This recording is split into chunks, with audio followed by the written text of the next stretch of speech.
First at 5. From the University of Florida's College of Journalism and Communications, you're watching WUFT News. We begin with breaking news coming out of Utah this evening.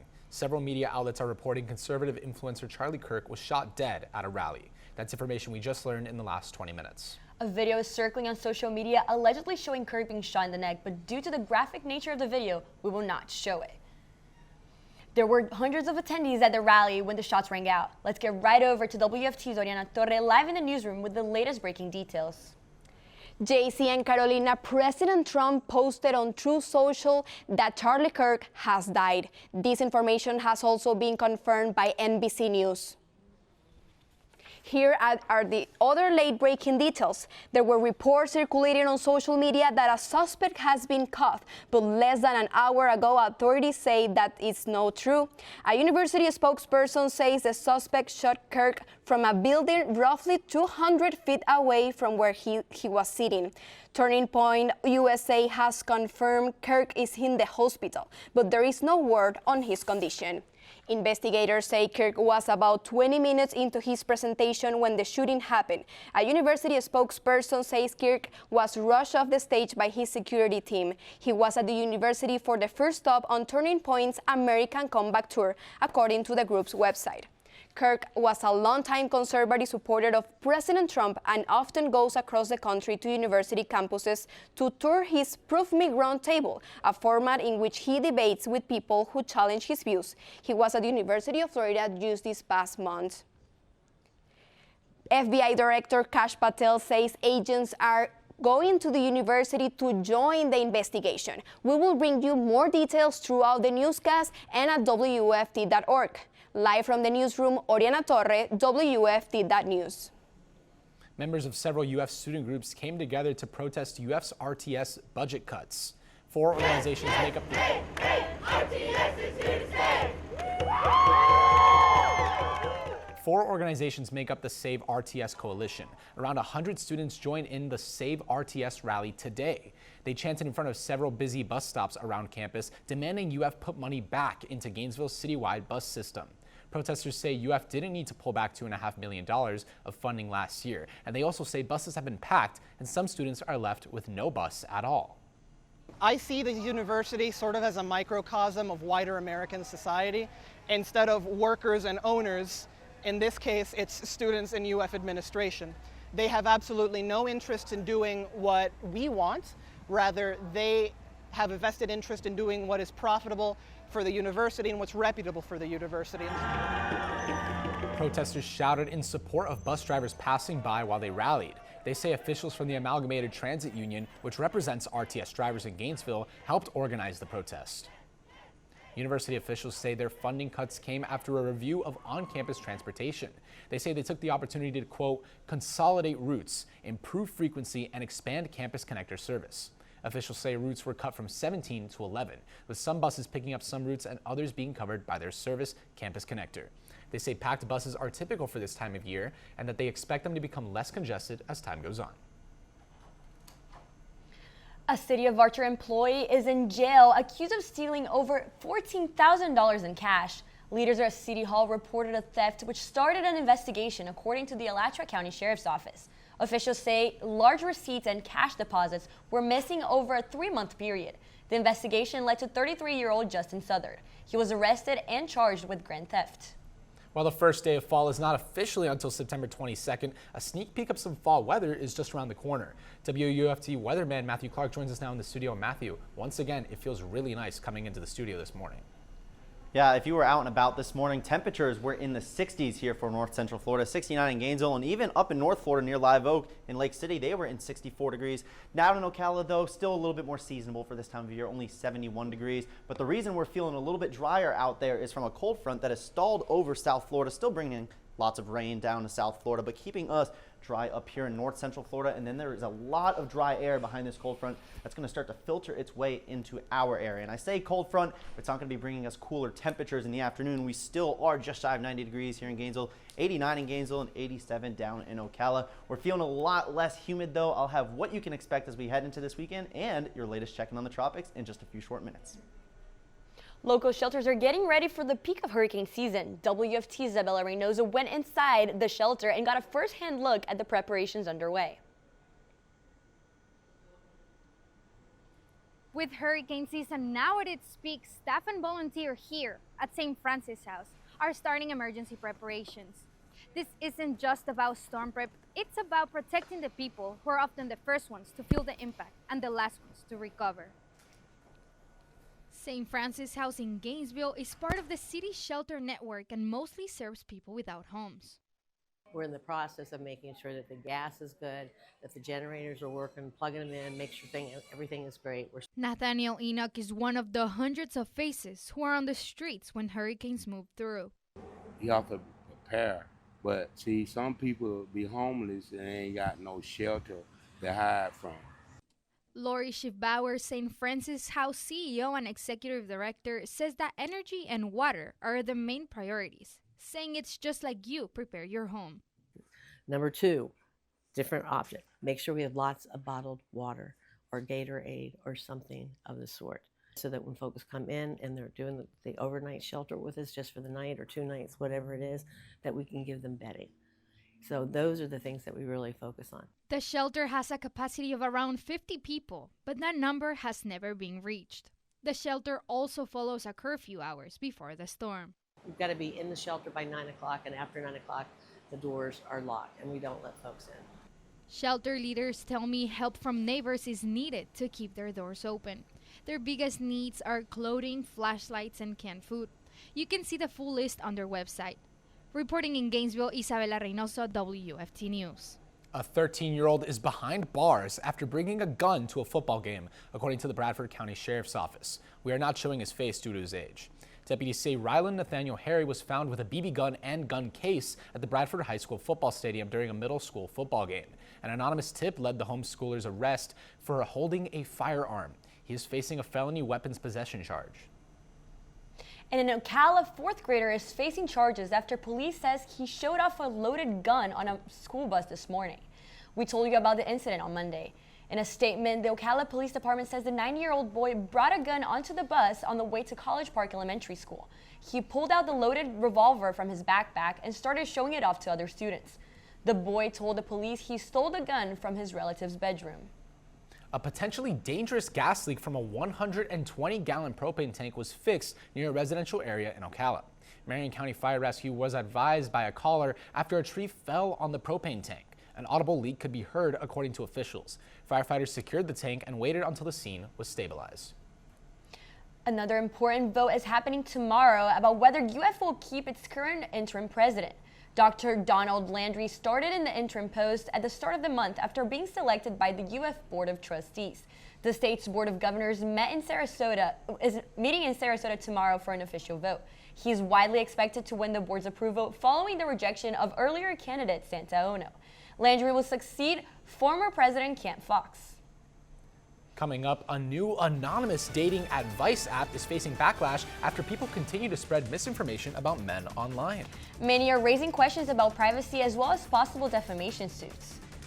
When we come back, we'll hear from a University of Florida law professor on the legal implications. We're continuing to follow the breaking news out of Utah, where conservative influencer Kirk was shot and killed. President Trump confirmed Kirk's death less than an hour ago on Truth Social. Let's head back to WUFT's Oriana Torre, live in the newsroom with the late breaking details. We have new details. A spokeswoman from the university says that the suspect is not yet in custody and it is an active investigation in the campus. Also, the campus community is being told to shelter in place. So that's important. The Utah governor also posted on X that those responsible will be held accountable. Thank you, Oriana. An anonymous dating advice app called T, geared towards women in dating, is creating drama among young adults. That's right, Carolina. It's raising concerns about the privacy of users and something that it could lead to potential legal implications. WFT's Isabella Heupel joins us live in the studio. She spoke with people on the dating scene who are familiar with the app. JC, Carolina, women are able to put a red flag or green flag suggesting if one should date or not date the man. The thing is, some people say the rating and comments are not accurate, and that's why some wonder if there will eventually be legal implications for spilling the tea. When Victoria Perry heard the hype about the tea app from her friend, she couldn't resist the scroll. I just wanted to see what was going on because everyone was talking about it. The tea app allows women to post opinions about men without verifying their claims. Victoria joined for dating safety. Now she logs on to stay in the know. I feel like at first it started out like girls trying to prevent other girls from getting with toxic ex-boyfriends, abusive partners. But I feel like as it's gone on, girls more use it to get back at people. The Communications Decency Act protects online platforms and users from liability for content posted by third parties. Former University of Florida law professor Clay Calvert says these laws protect the app from civil liability, including defamation suits. If those accusations turn out to be false, then that tees up the possibility of a lawsuit that the individual might have against the poster of that information. Calvert emphasizes one thing for users posting online. If you're going to gossip or talk smack about somebody, as it were, don't do it on the internet where there's a permanent record of it that's going to be kept. Matthew Stark's name and photo were posted on the app. He's okay with his rating. It's pretty sweet. I mean, there's 2 red flags on there, which is I don't know what I did for that, but. As for Victoria, she plans to keep checking the app. And Matthew, he says he'll watch out for the scroll. Experts warn users to be careful with what they post as it could lead to lawsuits. We sent an email to the app for comment about this story. We are still waiting on a reply. Live in the studio, Isabella Heupel, WUFT News. Today marks the climatological peak of hurricane season. I'll have your latest check-in on the tropics in just a few short minutes. Continuing with the Charlie Kirk breaking news, an update from NBC just about a half hour ago says that Kirk was removed from the premises by a security team, and that video circulating online show Kirk recoiling after a shot was heard, blood pouring from his neck. Finally, a university spokesperson said authorities do not have a suspect in custody. The school previously said in an alert that the police had detained a suspect, but they have not at this time. Now moving on to our weather at the time, Matthew Clark, WUFT weatherman, joins us live in the studio. Matthew, it's looking pretty nice outside. What can you tell us about that? Yeah, it has been a pretty nice day out so far. A little bit of fall action, even though we're still just 2 weeks away from the official first day of fall. But today also marks the peak climatological activity of hurricane season, which is on September 10th. We are not out of the woods yet. We have been quiet so far this season. Only 6 named storms, only 1 hurricane, which was the major hurricane Aaron, that fortunately did not make landfall, but we still do have September, October, and then November 30th, marking the end of hurricane season. The National Hurricane Center has issued a 20% chance of development coming off the west coast of Africa. Currently not even out in the Atlantic currently. It's going to just move its way off into the Atlantic. Only a 20% chance of the next 7 days. Technically, we are at the peak of hurricane season, so it would make sense that the tropics are becoming a little bit more active as we head into September 10th. Bringing it back to home, though, it has been a nice day outside. We did hit 90 degrees, but we have dropped to 89 degrees overlooking our campus cam. A little bit uniform stratus clouds out there, a little bit overcast overlooking our west campus. Humidity and dew point are a little bit less than normal, and that's thanks to a cold front that is currently stalled over South Florida. It is still bringing in lots of showers and storms to South Florida, but for North Central Florida, we are pretty much dry here. There are just a few of those upper level clouds that are bringing out some overcast skies off to the west. Temperatures for the most part not too bad. We are 89 in Gainesville, 86 in Lake City, 87 in Ocala. Those temperatures are going to drop off as we head into tonight. Humidity values, we are drier than normal, still down a little bit to the south though, a little bit more humid near Ocala and the villages, but for really North Florida, much more dry air. For North Florida, that dry air is going to come to our area as we head into the end of this week and into this weekend. Heading into tonight though, temperature is going to drop off into the lower 70s, and we may even see the upper 60s waking up tomorrow. Tomorrow's high temperatures though, they're going to be pretty hot again. Lots of sunshine, 89 degrees, mostly sunny skies and lower humidity, only about a 20% chance of an isolated shower. Timing this out on our futurecast, waking up tomorrow morning, 69 degrees in Gainesville. It's going to be pretty nice on your way to work tomorrow morning. Some uniform clouds up in the atmosphere as we head into tomorrow, but no rain on our futurecast. Then waking up on Friday morning, also going to be pretty nice out there, and still no rain as we head into Friday. This stationary boundary is going to continue to sink its way down to the south, and lots of dry air behind it is going to take into effect as we head into north central Florida's weekend. And those low temperatures, we got some fall-like low temperatures over the next 7 days. Nothing good lasts forever, unfortunately, so this is a little bit of a sneak peek for fall. Those afternoon high temperatures are going to be pretty hot, but as we head into next week, those hot temperatures are going to really start to return as we head into the lower 90s as we head into next week. But those morning low temperatures, if you want a little bit of a sneak peek of fall, maybe get out there as we head out to work a little bit earlier so you can get a glimpse of the 60s. Fall is right around the corner though, but for the most part, we're going to remain pretty hot in the afternoons and cooler in the mornings.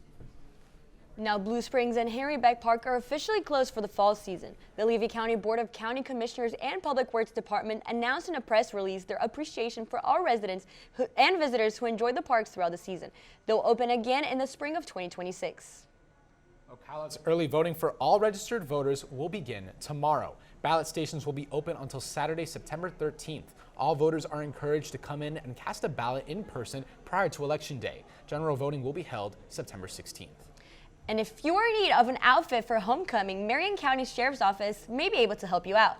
After an abundance of donations from the community during the office's prom apparel drive, they are now reopening their closets for homecoming season.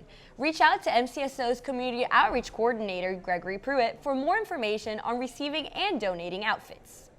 Marion County's animal shelter is almost at full capacity, holding 272 animals, including dogs, cats, and rabbits. This month, you can get your adoption fee waived by showing your library card or sharing your family's emergency preparedness plan. Florida football needs a bounce-back game this weekend against LSU after giving up an early season loss to South Florida. But what adjustments has Billy Napier made this week in practice, and what are the keys to the game? Find out from the head coach right after the break. You're watching WUFT-TV News. Welcome to sports. I'm Hannah Mack. Conference play begins this weekend for the Gators, and we are still not sure if two key players will be available in Death Valley. Regardless of whether Dallas Wilson or Caleb Banks are ready, head coach Billy Napier knows his team has a lot of adjustments to make. We need to play with more consistency, precision, and detail. We need to stack plays within possessions. We need more plays where we go 11 for 11. We need to communicate better. We need to play with more poise and composure and discipline. And then I think, they'll be patting us on the back when we do it right. Gators defensive lineman Brendan Bett was on the receiving end of a lot of criticism after spitting in a South Florida player's face late in Saturday's loss. Since the incident, Bett has issued a number of apologies, including a public one. Billy Napier confirmed in press conferences this week that Bett would be apologizing to his teammates, Gator Nation, and to South Florida's Cole Skinner. Bett released a statement on his social media accounts saying he made a terrible mistake and that it won't happen again. The defensive lineman will be suspended for the first half of the LSU game, and Napier hasn't confirmed if a further suspension will be enforced. Florida volleyball hit the road to take on 25th-ranked North Carolina last night in the ACC-SEC Challenge. The Gators had won 3 straight games heading into this matchup. Florida started strong and took an early lead. However, the Tar Heels would win the first set. The Gators struggled to serve the ball all night, racking up 11 service errors. North Carolina capitalized on these. However, Jordan Bird and Jayla August were a force up front, keeping sets close. Despite that, Florida ended up falling in straight sets, ending their 3-game road stretch with 2 wins. Florida soccer looks to bounce back after a home loss to Georgia State last week when the 9th-ranked Arkansas Razorbacks come to Gainesville. This is the Gators' first conference game of the year. Samantha Bohan's team has scored 15 goals so far this season by 10 different players. That is the most goals through 7 matches since Florida scored 21 back in 2016. The Gators will look to start hot and defend Disney Stadium tomorrow night at 6. Florida football isn't the only Gator team with the gauntlet of a schedule. The Gators soccer team continues to face tough conference opponents throughout the month. After Arkansas, the Gators head to Norman to face Oklahoma. Then they come back home for South Carolina before hitting the road again to face Georgia. Florida is the only team to open SEC action with 4 consecutive matches versus teams in the top 25. And finally, let's add more salt to the wound, Gator fans. South Florida's Byron Brown and Nico Grammatica's in-game jerseys are now on display in the College Football Hall of Fame in Atlanta. That's it for sports, but we'll take one final look at weather after the break. While it may be hot in the afternoon, some fall morning lows for your upcoming week. Temperature is going to be in the upper 60s, but those really hot temperatures are really going to start to come back as we head into next week. Thank you, Matthew. We will continue to follow the death of political influencer Charlie Kirk on WUFT.org and on WUFT Midday. And we'll be back here tomorrow for another edition of First at 5. Have a good night.